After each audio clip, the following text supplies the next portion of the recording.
I have a new book out called Godmindfamily: The Human Mind, Behaviour, Symptoms, the Family, Society, Politics, and God's Kingdom Explained.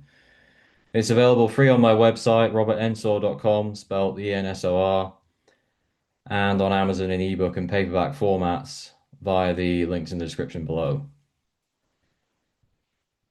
This video carries on from the previous video about Bowen family systems theory and is an evaluation of that theory. So I recommend that you watch that video first, and there's a link in the description below. Murray Bowen came up with a system of family therapy and family psychology. So Bowen's framework may be useful when trying to understand and improve family relationships. There are definitely recurring intergenerational familial patterns of behavior. He was right about that. Emotional fusion with other people is a real phenomenon. Quite often, but not always, the sibling personality profiles in Bowen theory secrets are accurate. People are usually more emotional with their nuclear families than they are with outsiders due to conditioning. The welfare state has produced too many underfunctioning citizens. Nations do function in a way as giant families. Triangles obviously emerge in human relationships with one person typically in the outside position. And mollycoddling with an excessive focus on one child often goes awry with better outcomes for the other children. So these are all points where Murray Bowen was correct. Now, Michael Kerr was Murray Bowen's understudy. He was also a psychiatrist, and Kerr slightly overstated the harmfulness of intrafamilial fusion because he saw the most extreme examples of it as a psychiatrist and picked out some famous insane people for his case studies in Bowen Theory Secrets, his book, which led to a somewhat skewed sample. So neglecting children can be equally harmful.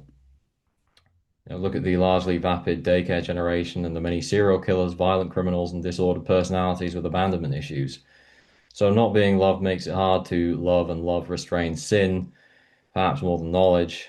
And while we can't totally control others, they were given free will by God, Bowen was correct that improving one's self-differentiation can disrupt poor behavioral patterns in family systems by denying the other parties the reaction that fuels the dysfunction. If all the relevant parties commit to change with the right understanding, obviously the chances of a better outcome are higher, hence the potential utility of family therapy.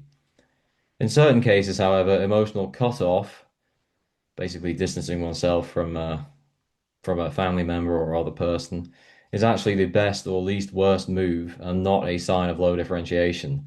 Some people are just so terrible it's better to have nothing to do with them. Bowen and Kerr are correct that anxiety is a main cause of symptoms, but it's only the fear of symptoms and the associated negative beliefs about symptoms that are really important in pathogenesis. Stresses in the family or outside of the family and anxiety about other family members are secondary in symptom development and do not need to be eliminated in order for the individual to heal. This insight significantly lowers the bar for healing. That symptom anxiety and health-related negative beliefs are all that need to be addressed for healing to occur, and doing that may be a component of differentiation of self, but it is not identical with it. We know this because some people with functional or even happy families get TMS, the Mindbody Syndrome, basically psychosomatic symptoms. If they worry about symptoms, of course, even well-differentiated people have gotten sick and died, and those illnesses are nonetheless psychogenic, created by the mind. And then there are those people, increasingly rare, who suffer tremendous stress and trauma with highly dysfunctional relationships or families, yet remain symptom-free. Sometimes social isolation is very positive and can provide time and space for learning without being influenced by false, trendy ideas. And Murray Bowen and Michael Kerr spoke about the negative health effects of social isolation.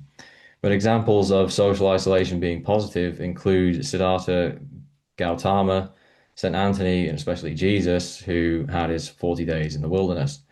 These are examples are exceptions to the rule, though, and most people experience isolation negatively.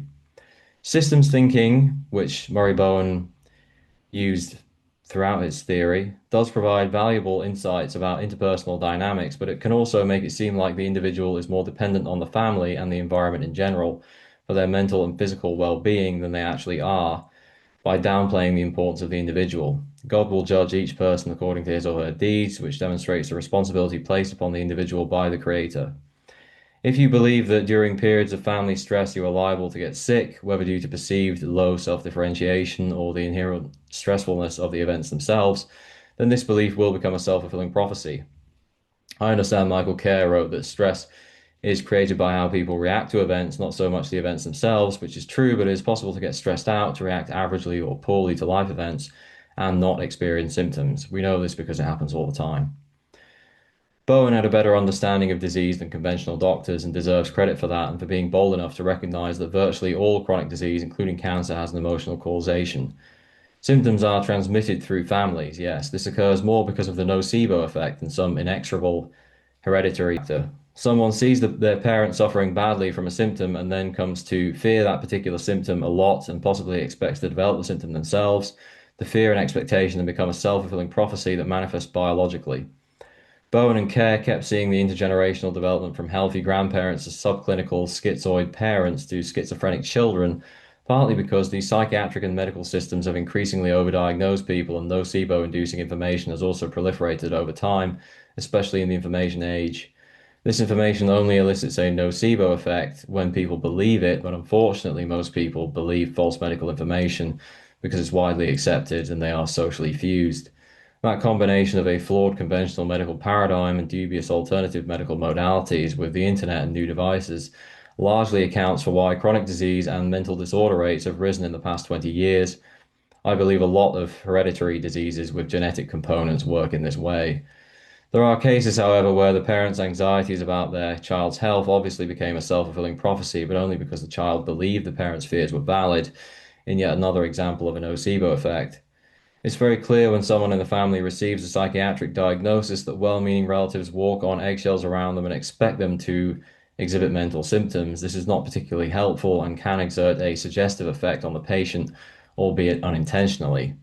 Far too many people are constantly giving each other nocebo effects with their well-intentioned but misguided health advice.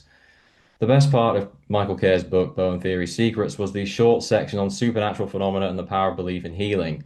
That was very good but underdeveloped. Understanding how belief in recovery can heal is more useful for addressing symptoms than all of the rest of the book combined, although there are other valid reasons for understanding family dynamics, such as improving relationships. Bowen's therapy could successfully resolve symptoms, and I believe it has done so, but only when patients believe the explanations and believe it will work on their symptoms. Overall, Bowen was much better at understanding family and interpersonal dynamics than he was at healing symptoms, especially physical symptoms.